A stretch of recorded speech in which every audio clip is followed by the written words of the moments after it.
নমস্কার, good morning. তোমরা দেখছো তোমাদের প্রিয় channel exam guide by Nitu. বন্ধুরা, এসএসসি এমটিএস জিকে ক্লাসে তোমাদেরকে জানাই স্বাগত। তোমরা যারা এবছর এসএসসি এমটিএস পরীক্ষা দেবে, তোমাদের সুবিধার্থেই আমি নিয়ে এসেছি 2024 সালে এসএসসি এমটিএস পরীক্ষায় এসে যাওয়া সাধারণ জ্ঞানের প্রশ্ন নিয়ে এই বিশেষ ক্লাস।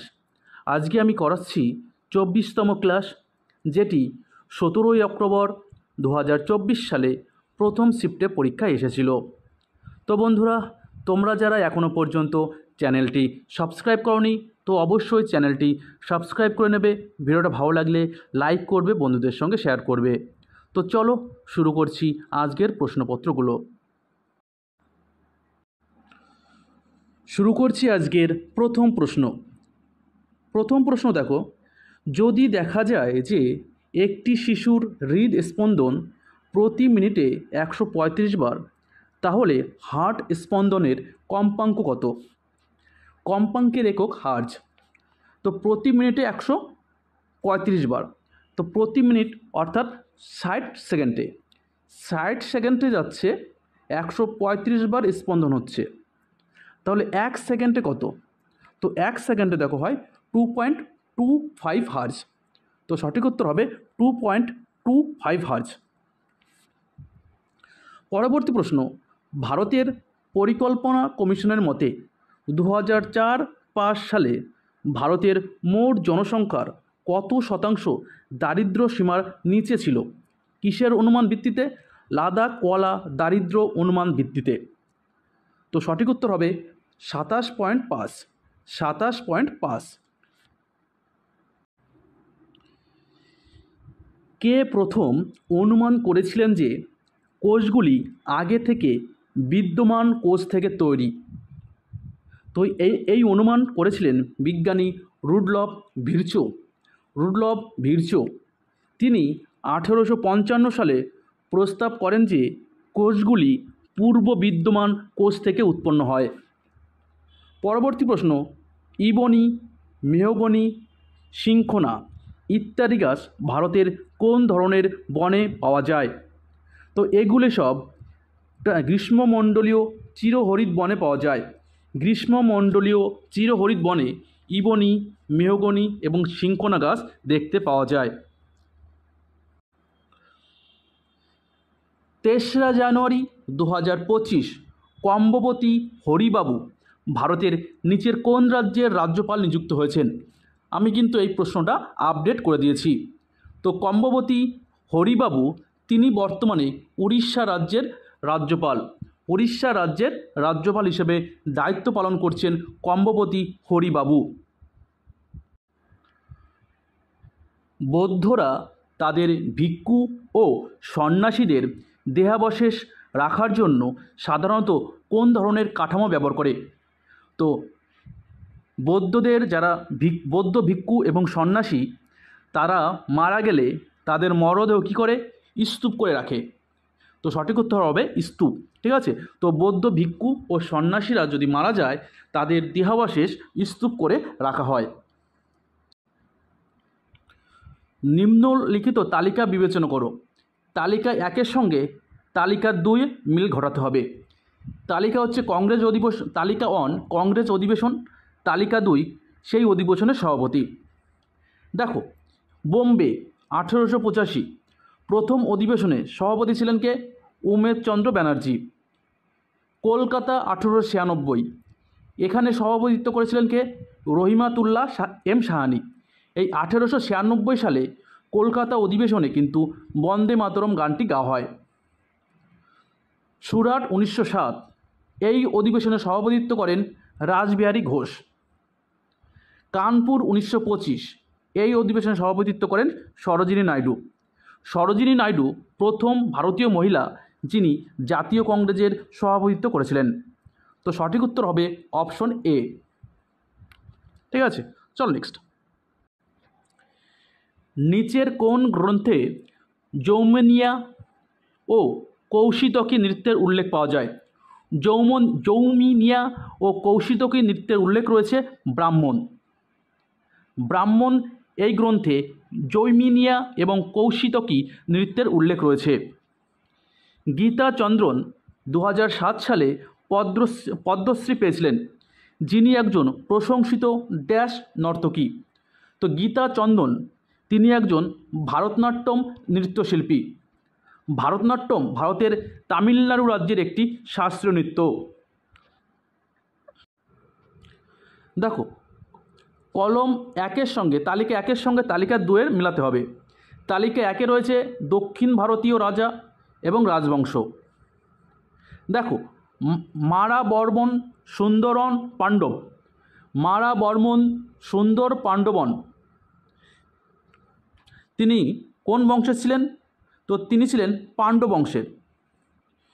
কৃষ্ণদেব রায় তিনি ছিলেন টুলুপ বংশের। দ্বিতীয় নরসিংহ দ্বিতীয় তিনি ছিলেন কোন বংশের? তিনি ছিলেন হৈসল বংশের। তৃতীয় তৈলব তিনি ছিলেন চালুক্য বংশের। ঠিক আছে, তো অপশন সি হয়ে যাবে সঠিক উত্তর। অপশন সি হবে সঠিক উত্তর।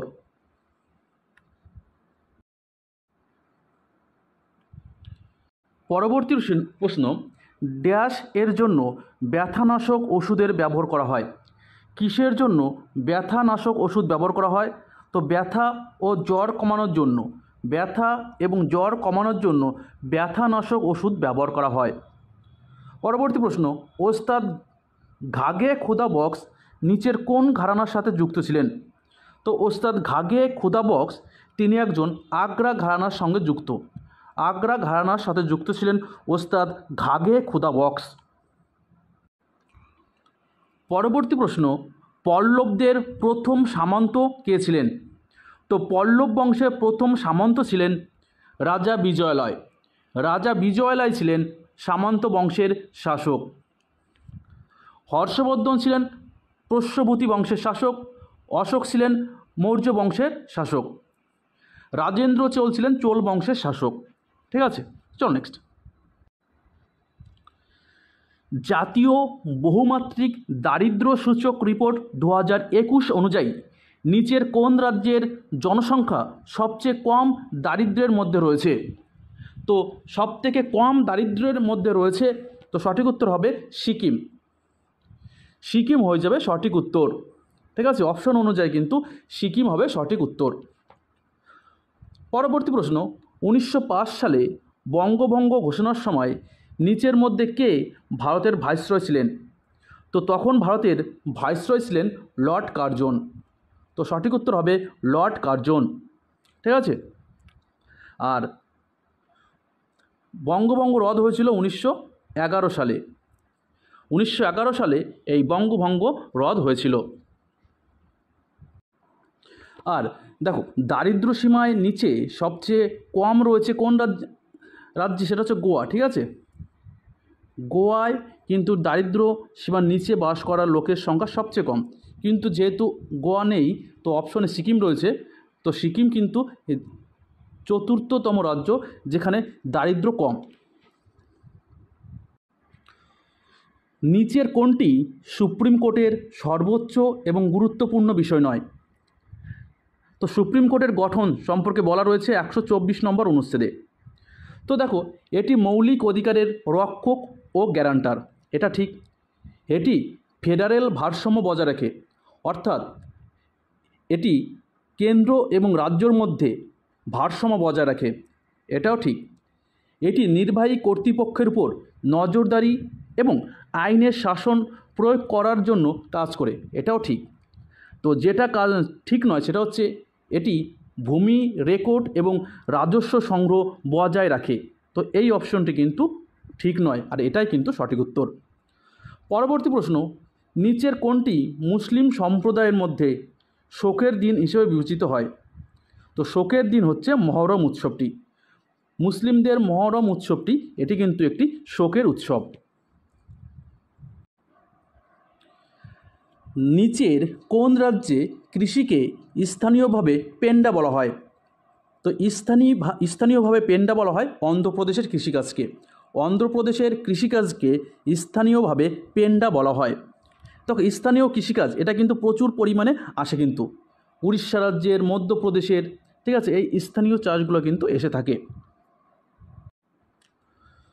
পরবর্তী প্রশ্ন, 2023 সালের জানুয়ারিতে warehousing development regulatory authority কৃষকদের জন্য কম সুদের হারে ঋণ প্রদানের সুবিধার্থে ড্যাশের সাথে একটি সমঝোতা স্মারক বা মৌ স্বাক্ষর করেছে।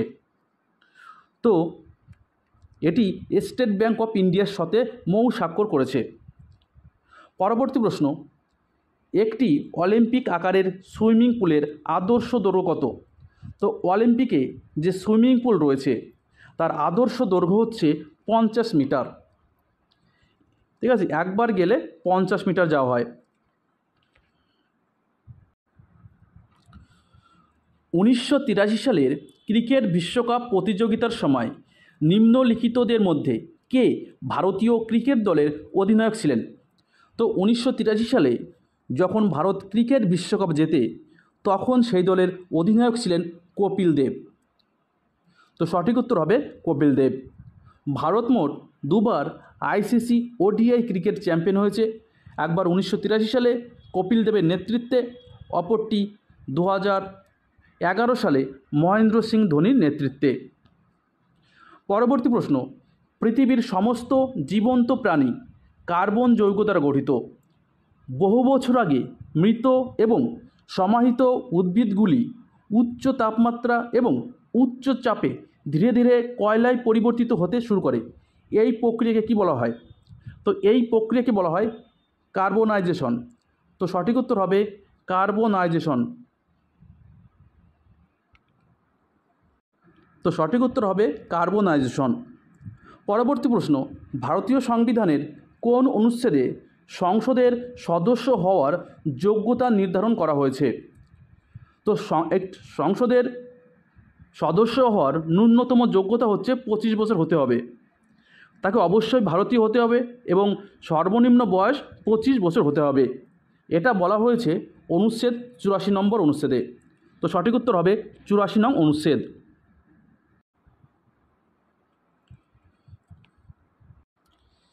নিচের মধ্যে কে বিখ্যাত উপন্যাস মূলত বাংলা ভাষায় দেবদাস এবং পরিণীতা লিখেছেন? তো দেবদাস এবং পরিণীতা এই বিখ্যাত উপন্যাস দুটি লিখেছেন শরৎচন্দ্র চট্টোপাধ্যায়। সঠিক উত্তর হবে শরৎচন্দ্র চট্টোপাধ্যায়। বিনোদন পরিষেবার একটি উদাহরণ হচ্ছে, তো সঠিক উত্তর হবে ভোগ্যপণ্য। ঠিক আছে, বিনোদন পরিষেবার একটি উদাহরণ হচ্ছে ভোগ্যপণ্য। তো বন্ধুরা, ভিডিওটা এই পর্যন্তই। ভিডিওটা ভালো লাগলে লাইক করবে, বন্ধুদের সঙ্গে শেয়ার করবে। আবার দেখা হচ্ছে আগামীকাল। ততক্ষণ ভালো থাকবে, সুস্থ থাকবে। ধন্যবাদ।